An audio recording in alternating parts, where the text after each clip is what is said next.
ଭାଇମାନେ ମୁଁ ହେଉଛି ଅଭିଷେକ। ମୁଁ ଅନୁଗୋଳରେ ରହେ। କେମିତି ମୁଁ ମୋ ଭାଉଜ ବାହା ହେବାର ଠିକ୍ 4 ମାସରେ ତାଙ୍କ ସହିତ ସମ୍ପର୍କ ରଖିଲି ସେ ବିଷୟରେ ଆଜି ମୁଁ ଆପଣମାନଙ୍କୁ କହିବି। ଭାଉଜଙ୍କର ସେଇଠି ମୋର ପଶିଲା ବେଳକୁ ଭାଉଜ କେମିତି ମୋତେ ମନା କଲେ ଆଉ କହିଲେ ପଛପଟେ କରିବାକୁ। ସେ ବିଷୟରେ ଆସନ୍ତୁ ଜାଣିବା। ମୋ ଭାଇ ଆଉ ଭାଉଜଙ୍କର ଜଷ୍ଟ 4 ମାସ ହେଲା ବାହାଘର ହୋଇଛି। ମୋ ଭାଇ ବାହାଘରର 2 ମାସ ପରେ ସୁରଟ କାମ କରିବାକୁ ପଳେଇଛି। ଭାଉଜ ନୂଆ ବାହା ହୋଇଛନ୍ତି, ସେଥିପାଇଁ ତାଙ୍କର କୋମଳ ଦେହ, ପୁରା ଯିଏ ବି ଦେଖିବ ତାଙ୍କୁ କରିବାକୁ ପ୍ରବଳ ଇଚ୍ଛା କରିବ। ଭାଉଜଙ୍କର ବେଳେବେଳେ ନାଇଟ୍ ପିନ୍ଧି ସେ ଘର ଓଳେଇବା ସମୟରେ ତାଙ୍କର ଗୋରା ଗୋଲ ଦୁଇଟା ଟିକେ ଫାଙ୍କରେ ଦେଖାଯାଏ। ଆଉ ଝାଡ଼ୁ ମାରିବା ସମୟରେ ବେଳେବେଳେ ତାଙ୍କ ପଛ କଣାରେ ତାଙ୍କ ଲୁଗା ଲାଖିଯାଏ। ଏସବୁ ଦେଖି ମୁଁ ସମ୍ଭାଳି ପାରେନି। ଆଉ ଛାତ ଉପରକୁ ଯାଇକି ତାଙ୍କର ସବୁ ସାଇଜ୍ର ଆକାର ବିଷୟରେ ଭାବି ମୁଁ ମୋର ହଲାଏ। ବେଳେବେଳେ ସେ ଛାତରେ ତାଙ୍କର କପଡ଼ା ଶୁଖାଇଥିଲା ସମୟରେ ତାଙ୍କର ସେଇ ଜିନିଷରୁ ପାଣି ଲିକ୍ ହୋଇଛି କି ନାହିଁ ଜାଣିବା ପାଇଁ ମୁଁ ତାଙ୍କ କପଡ଼ାକୁ ମଧ୍ୟ ଶୁଙ୍ଘି ପକାଏ। ଭାଇ ବାହା ହେବାର 2 ମାସ ଯାଏ ସେ ତାଙ୍କୁ କରାକରି କରି ଭାଉଜଙ୍କର ମନ ଖୁସି କରିକି ଯାଇଛି। ହେଲେ ଆଉ 2 ମାସ ଗଲା ପରେ ଭାଉଜଙ୍କର ବି ମନ ହେଲାଣି। ମୁଁ ହେଲେ ତାଙ୍କ ଆବଭାବରୁ ଟିକେ ଜାଣିପାରିଲି। ଭାଉଜ ଥରେ ମୋ ମୋବାଇଲ ମାଗିକି ନେଲେ ତାଙ୍କର ଡାଟା ସରିଯାଇଛି ବୋଲି କହିକି। ଆଉ ସେଇଥିରେ ଜାଣି ସେଲ୍ଫି ଉଠେଇକି ରଖିଦେଇଛନ୍ତି। ସବୁ ଫଟୋରେ ତାଙ୍କର କପଡ଼ା ଛାତି ପାଖରେ ଥିବା କପଡ଼ାର ଫାଙ୍କ ଦେଖାଯାଉଛି। ଆଉ ତାପରେ ଫୋନକୁ ସେ ମୋତେ ଦେବା ପରେ ମୁଁ ଗ୍ୟାଲେରୀ ଚେକ୍ କରିବା ବେଳେ ଦେଖିଲି। ସେଇଠୁ ମୁଁ ଜାଣିଦେଲି ଭାଉଜ ବି ଚାହୁଁଛନ୍ତି ଯେ ମୁଁ ଏକୁଟିଆ ବେଳେ ଯାଇ ଟିକେ ମସ୍ତି କରିବାକୁ। ମୁଁ ହେଲେ କରିବା ଚକରରେ ବେଶୀ ନାଳୁଆ ଭଳିଆ ହୋଇକି ମିଶିଲି। ସୁଯୋଗ ମିଳିଲେ ଯାଇକି କରିବି, ମୁଁ ଆଗୁଆ ଯୋଜନା କରିକି ରଖିଛି। ଥରେ ଘରେ କେହି ନଥିଲେ, ହଠାତ୍ ମୁଁ ତାଙ୍କ ରୁମ୍କୁ ପଶିଲି। ସେ ପୁରା କଣେଇ ହୋଇକି ଶୋଇକି ଲୁଗାକୁ ତାଙ୍କର ସେ ଜଙ୍ଗଲ ଭଳିଆ 3 କୋଣିଆ ଭାଗରେ ସନ୍ଦାରେ ଚାପିକି ମୋବାଇଲକୁ ଦେଖୁଥାନ୍ତି। ମୁଁ ଭାବିଲି ସେ ବୋଧେ ଖରାପ ଭିଡ଼ିଓ ଦେଖୁଛନ୍ତି ବୋଧେ। ତାପରେ ମୁଁ ପଚାରିଲି କ'ଣ ସବୁ ଖୋଲାଖୋଲି କରିକି ରଖିଛ?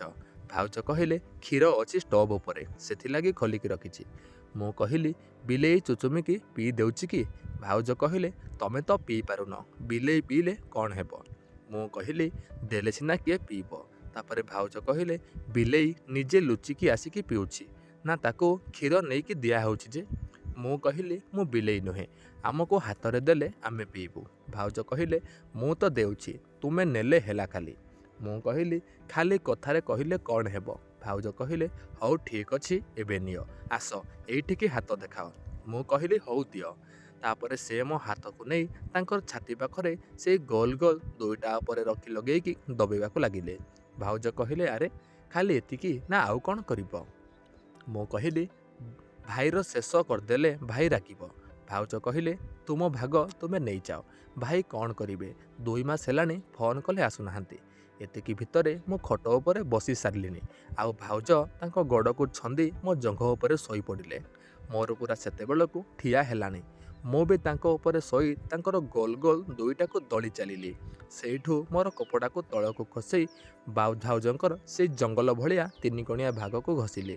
ଠିକ୍ ଏହି ସମୟରେ ମୁଁ ଭାଉଜଙ୍କୁ କୁଣ୍ଢେଇକି ଚାପି ଧରିଥାଏ। ଭାଉଜ ବି ମୋତେ ପୁରା ଜାପିକି ଧରିଲେ। ତାପରେ ମୁଁ ଜାଣିଦେଲି ଯେ ଭାଉଜଙ୍କର ପୁରା ପେଲା ଖାଇବା ପାଇଁ ବହୁତ ଆଜି ଇଚ୍ଛା ଅଛି।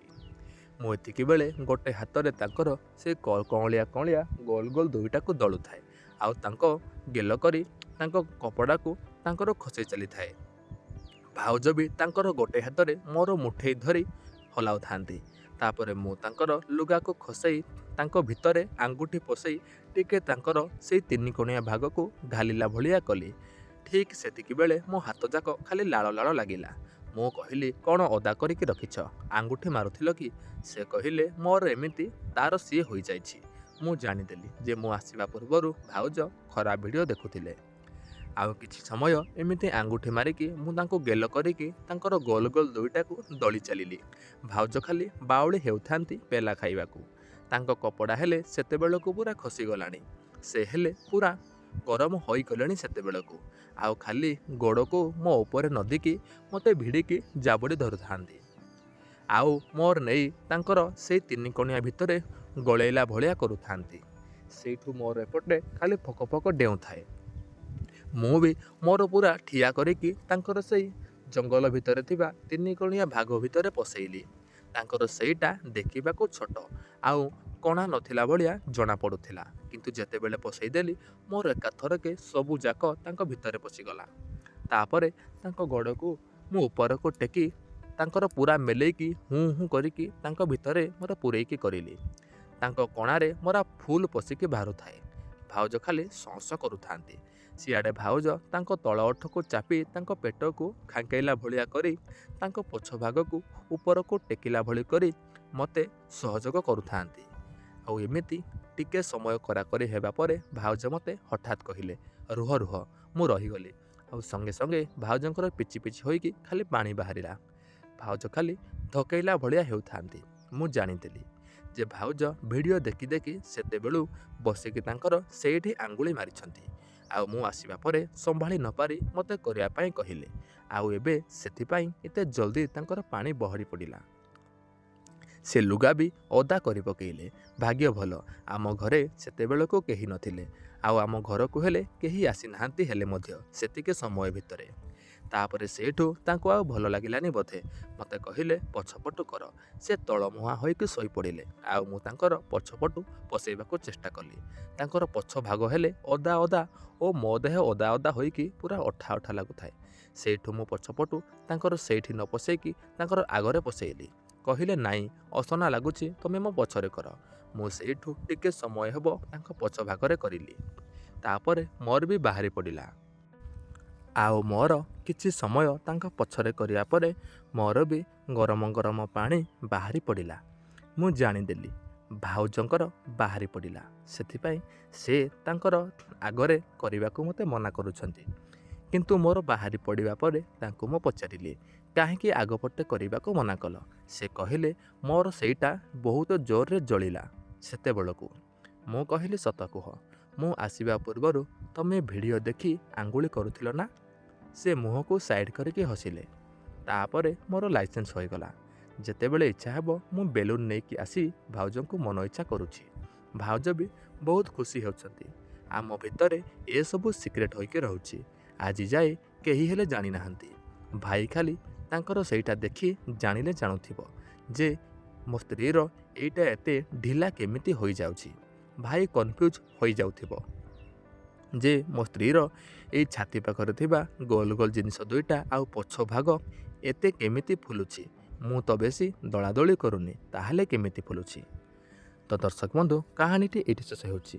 କାହାଣୀଟି ସମ୍ପୂର୍ଣ୍ଣ ଭାବରେ କାଳ୍ପନିକ ଏବଂ ମିଥ୍ୟା ଅଟେ। ଦୟାକରି ଆପଣମାନେ ଜମାରୁ ଦେହକୁ ନେବେ ନାହିଁ। ଆଜି ପାଇଁ ଏତିକି ରହୁଛି। ଦେଖା ହେବା ଆଉ ଏକ ଭିଡ଼ିଓର ଆଉ ଏକ ନୂଆ କାହାଣୀରେ। ଧନ୍ୟବାଦ।